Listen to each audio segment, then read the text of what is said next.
kind of wangled my way into it. And when I saw that they were no longer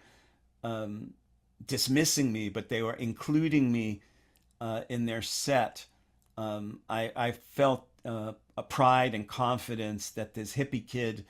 who started going to the fair when I was about 23 years old had now made it to a point where I could play with musicians who were formerly my idols.